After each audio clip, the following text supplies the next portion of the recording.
Hello, hello. Welcome to Healthy Perspectives, a podcast that takes on current cultural and social issues through a clinical lens.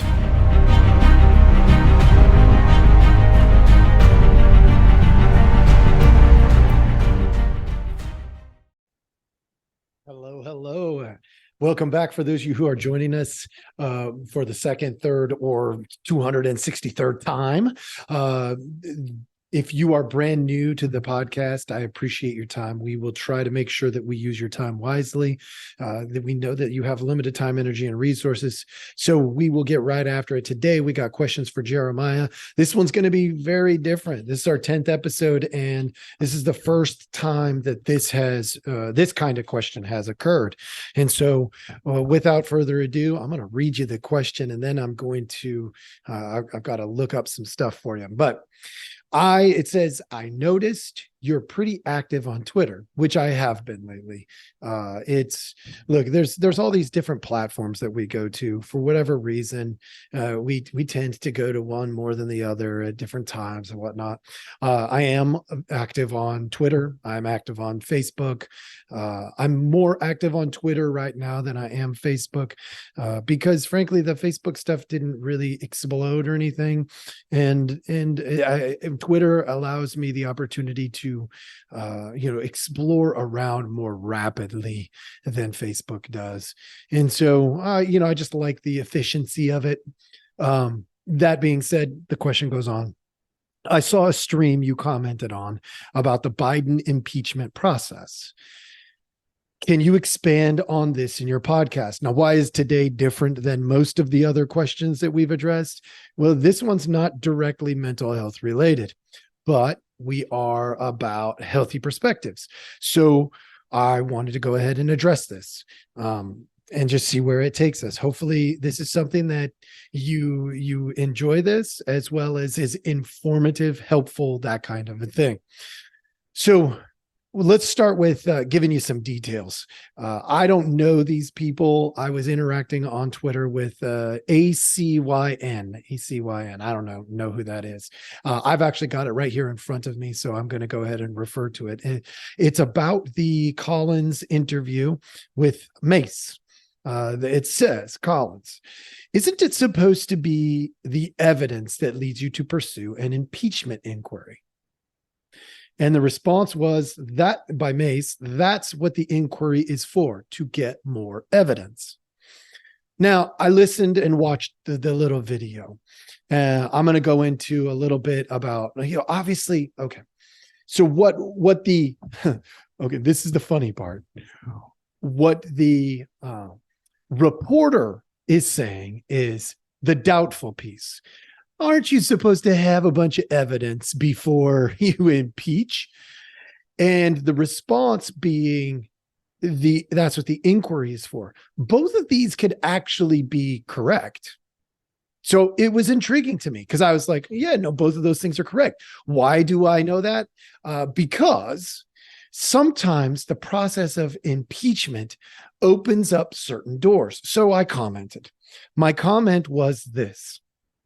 First, there's already direct evidence.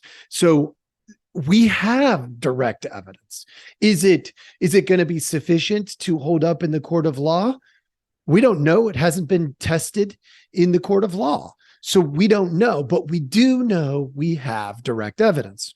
And so I'm thinking more like, because of my therapeutic take on this is I'm now going into, we're in the gathering information, process information, you make a decision, and then verify that we did a good thing or a bad thing, like review, right? So gather, process, decide, review. That's a therapeutic process, people. It's also what I hear is actually an investigation process, because when I've talked to my brother, and many of you know that me and him have been doing a podcast periodically as well. Well, what we did, he was in law enforcement. When he was in the military, he was a military police, and that is a very common process. So I'm like, okay, we're going to gather some information. We have enough to say, wait a second, there's something here. What? I don't know, but enough to go, there's something here. Okay, so we're going to process that information. The impeachment inquiry is part of the processing the information that we already have. So yes, Collins can be right that we need the evidence in order to do an inquiry, but it doesn't have to be a substantial amount of evidence. It could be enough to make us go, wait a second, where are we going to get the rest of this information? Now, Mace could also be right because when the doors are open, so let me put this in perspective as I know it, not being a politician, but as I know this.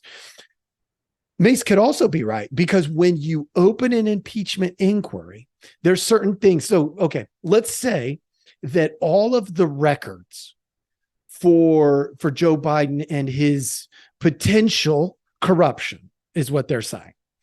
What if all of that is in the presidential records? Because it probably is, folks. Well, that means that it would have to go through Obama because Obama was the president when he was the vice president. It would have to go through, potentially, if they overlapped into the Trump era, potentially get permission from Trump, potentially from who? Joe Biden again. Why? Because he's the president now. Any one of those can say, no, don't do it. Don't release those records. But when you have an impeachment inquiry, they can be subpoenaed through a different process, which means now all of a sudden, you don't have to have Joe Biden giving permission to release records that would potentially incriminate him, which he would never do. Let's be real. He would never release those records as the president of the United States. So if you go through the impeachment process, he can't say no, which automatically opens that door to, those important, potentially important records. Okay. So I go on to say, first, there's already direct evidence coming out of the Hunter Biden investigation, which there is. Some will refute that. They'll be like, there's no direct. I'll get into that here in a minute because somebody did refute that. Second, an impeachment process opens some doors to further the investigation because of the Presidential Records Act, which is true. Many documents can't be released without approval of the president. I go on to say, impeachment allows them to bypass getting permission from Biden and Obama, which wouldn't likely happen because they know there's stuff there. If they do know there's stuff there, which they do, they know there's something there. Why would they give permission? Now, is it enough to impeach Biden? Is it enough to put shadows over Obama's presidency? I don't know. I don't know that anybody does except for them. The only question is, how deep is the hole? Because if it's a shallow hole, it'll all blow over. If not, literally everything will change, which is true. Then I responded later on to somebody who was saying the GOP committee on stepping on its own privates is no direct evidence. I told you I was going to get to that direct evidence piece because remember, gather, process, decide, review. The open-mindedness is at the front end and the back end and part of the middle. 3/4 of the process is about mindset, folks. That's the healthy perspective, folks. That's the healthy perspective. Open minds, healthy perspectives. That's a good thing. All right. So I responded, that's incorrect. Hunter drew his father into it, and Joe talked about using the pressure of the White House to get a guy fired, which that's true. Now, the question is, was that a necessary part of the presidential process?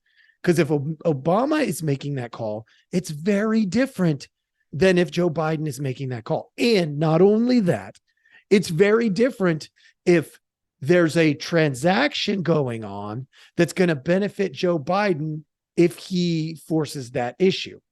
In the legal world, they call it quid pro quo. All right. There has to be some kind of a deal with some kind of a transaction. I did this. It's a favor for a favor, basically.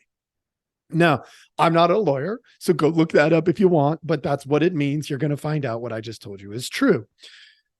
Then I go on to say, we also had testimony from 2 whistleblowers. Well, that's fact. That all happened in the public eye. You can go and look it up. It's all over the place, accessible. You can watch every single second of it and decide what you want to decide.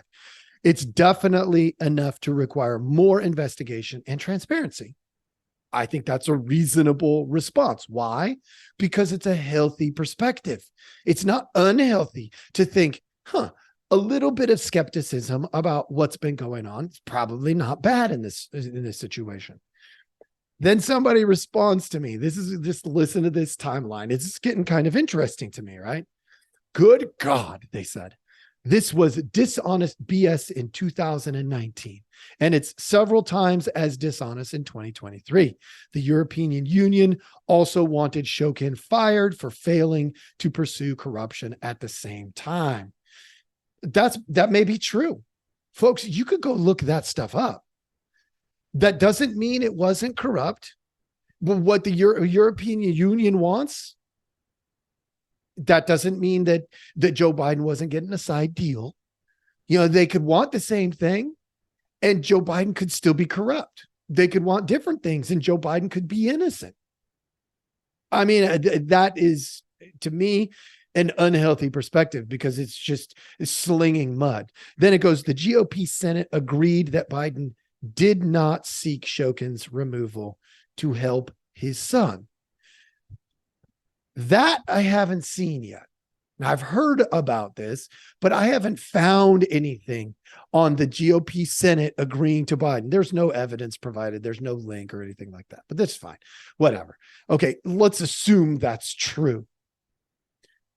This person, this Vladimir Putin, that's what they went by. It's at Marconi 64. Whoever this is, they're a Yahoo in this sense. They refuted one thing that I said. One of the 3. Look, great. If you can refute the evidence, that's good. That's better for our country at the end of the day. I hope they can refute all of it. Unfortunately, if the best we can do is refute one of 3, then that means there's 2 pieces of evidence that are problematic. Have a healthy perspective, folks. Have a healthy perspective. It doesn't take a genius to figure this stuff out. Okay. So I responded, of course, with, you refuted one of 3 evidences. What about the other 2?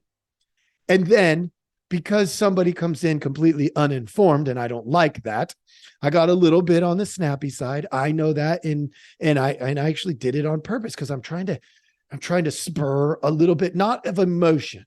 I don't want him to get emotion. I hope I come off pretty gentle, but I want to come off informative. Okay. I said, what about the documents he had at his home or at the university office? We can't stick our heads in the sand and pretend there's nothing there. We just can't do that.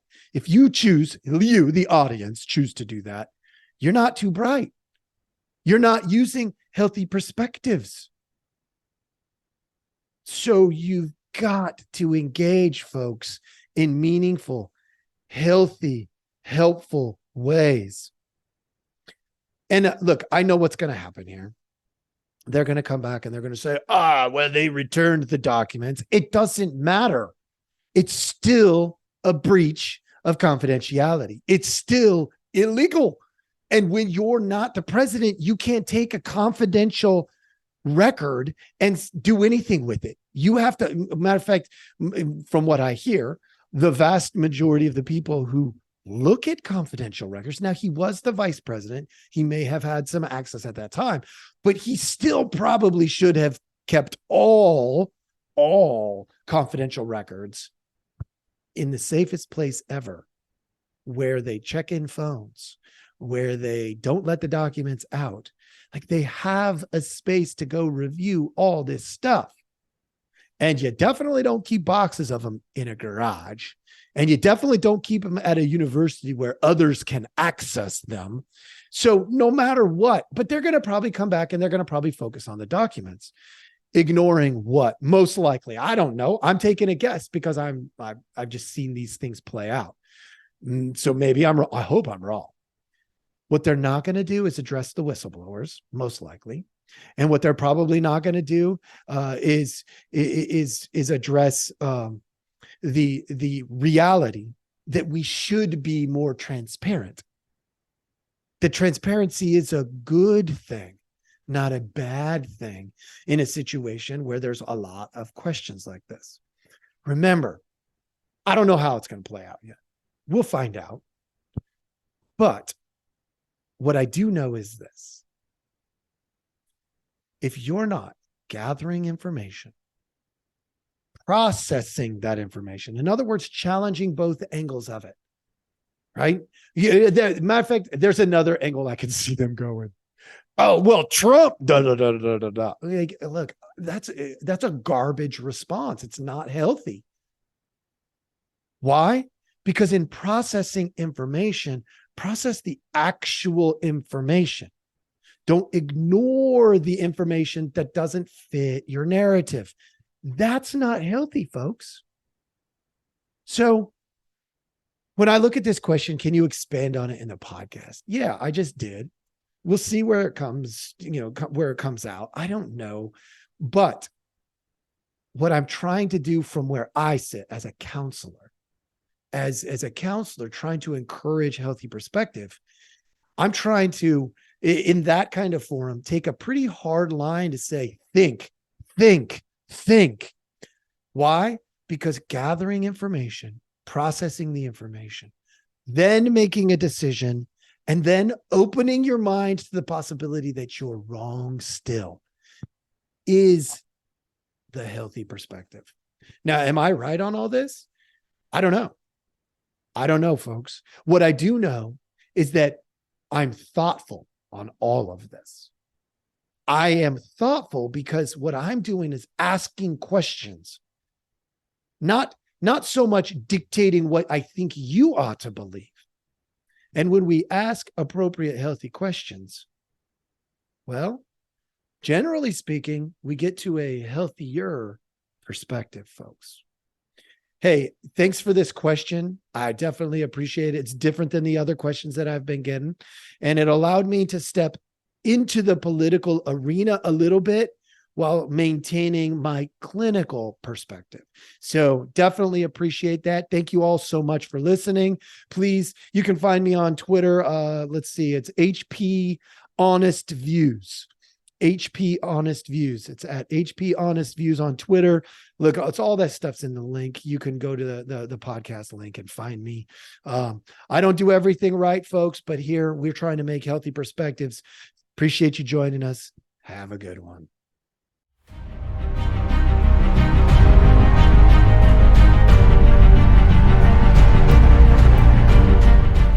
Hey, everybody. Thanks for listening. We appreciate our audience a lot, so we give you some simple ways to track us down. Please like, subscribe, and follow all the podcasts on different platforms, but you can also email us at healthyperspectives@protonmail.com, or you can check out our website at healthy-perspectives.com/podcast. It's a backward slash. So if you want to go to our landing page, if you go to healthy-perspectives.com, you'll still find us. You just got to click on the podcast button. Thank you so much.